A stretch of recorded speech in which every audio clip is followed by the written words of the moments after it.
Good afternoon, friends. I'm Matt Williams. I'm the director here at Skylake, and I'm taking you on another adventure today. We had some rain last night, but I'm not going to show you that necessarily, although we'll probably see some signs of that along our hike today. I'm going to talk to you a little bit about the history of Skylake, pre-Skylake being what we know as a camp and retreat center, and originally the estate of Willow Sharp Kilmer. So I'm going to turn my camera around so you can kind of guess where I am. I'm actually standing just outside the ice house, which was originally built for the Kilmer estate. And you can imagine that this was a place where they would harvest ice off of Skylake in the wintertime and then store it in this lovely building. Any of us who ever worked in Sydney Dining Hall will remember that that kind of sat in this area, and there was a wooden boardwalk that came out to this door. So we all kind of have the memories of being sent out by Lottie or Rose or Mara or Brian to get something out of the ice house. Hi, Betsy. And right along in this area, back when this was the Kilmer estate, he had horse stables here.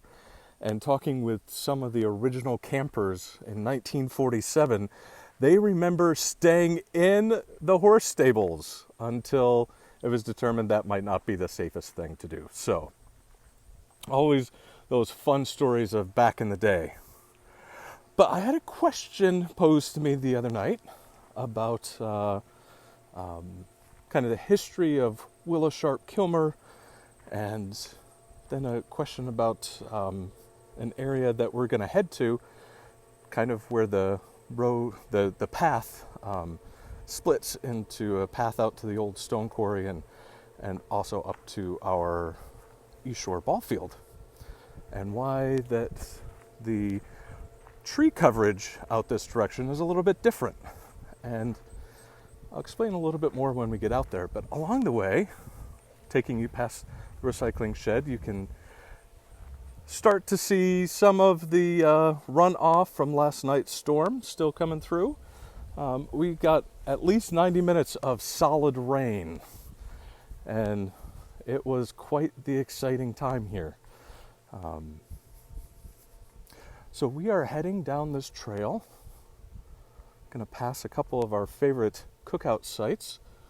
There's our first one. That is one of the things that I have greatly missed this summer, is the cookouts in the woods. I just love those. Now, I've shared before that the tinfoil dinner is my all-time favorite cookout. I just love tinfoil dinners.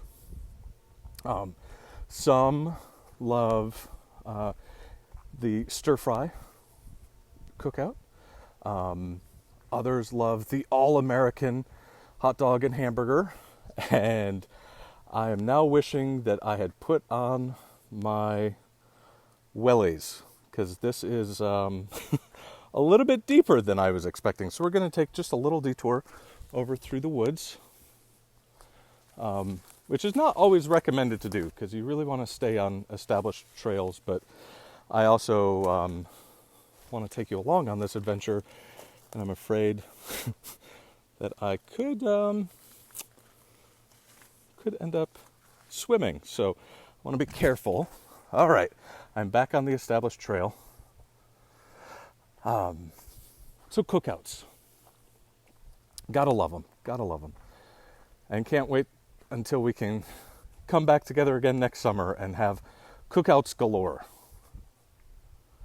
So we're getting up to the Y in the trail. Now, some of you have inquired, some of you have memories of walking out to the old stone quarry. Well, a few years ago, we gave up going out to the stone quarry because the stone quarries that are on our neighbor's property, they're very nice folks, but they now are active. So that is something in which we don't want to be taking campers out to or allowing guests to go out to, because, well, it's a little too dangerous. So that trail goes way out here. And So we no longer go out that way, but we can come down this way. And this is the direction up to the East Shore Ballfield. And the question was posed, why the tree coverage was a little different here. And it comes down to some topography. We know that out in this area here is a spring that does feed into the lake proper. Ooh, I spy a monarch butterfly. It's getting to be that kind of year. Oh, maybe it's not a monarch. I can't quite make out. But a butterfly nonetheless. So as you'll see right here, we have a lot of water out through here. So this isn't quite swamp, but it is a very much kind of a wetlands area. And so a lot of trees just don't grow here. And perhaps at one time they did, but back in the late 30s, Kilmer had a bunch of red and white pines planted throughout his 4,000 acres. We now own less than a quarter of that as the Camp and Retreat Center. But he had it planted with red and white pines, which are not a native species to the northeast of the United States. And their root system is quite shallow. And so they don't always hold up real well in ice storms. So over the years, we have lost massive amounts of those trees on occasion.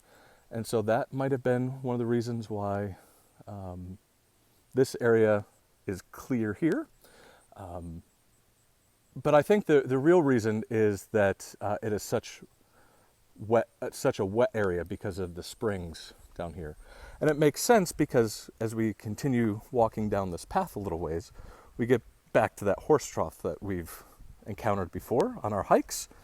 And I'd love to go back and interview Willa Sharp Kilmer if I could, and say, what made you put a horse trough out here in the middle of what seemed to be the middle of nowhere? And I have a feeling it's because of the springs that are out in this area, because that would have naturally fed that trough. And I don't know if you can hear it. I'll be quiet for a moment. As we come down here just a little bit further, you can hear the water running. And this is the little stream that makes its way down behind North 3 Cabin and into the lake.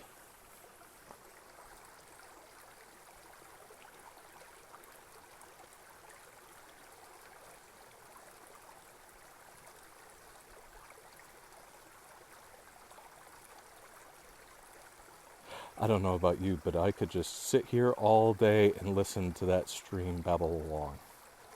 Just very relaxing. And if we were to approach the stream from the lakeside, it's also where Kilmer had a hatchery gate built. So water would build up behind the gate, and he would raise fish to stock the lake. Now, we have not stocked the lake since we purchased the property in 1947, but there's still good fishing to be had, and so we still do have a number of people who come up and go fishing on occasion. Never in the swimming area because that is a little too dangerous, always from shore. And these days you can sign up for a 2-hour pass to come hike and or fish. Great news. All you have to do is go to our website, skylakecenter.org/pass. There's more information on that. But this has been our little hike for Wednesday, the 12th of August. Thanks for joining in. Look forward to having you join us again Friday afternoon. Just a reminder that there's just a little over 24 hours to go until you have to have your bake sale orders in.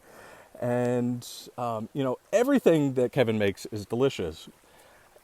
But those double chocolate chip cookies, the chocolate chip cookies, they are really great. So are the raspberry and white chip scones. So is the bread and also the peanut butter cookies. Okay, everything's great. So get your orders in. We'd love to see you on Saturday. And again, Join us Sunday evening for our Sunday campfire. And until we see one another again, friends, keep at it and know that you are a beloved creation of God. Thanks be to God. Bye, friends.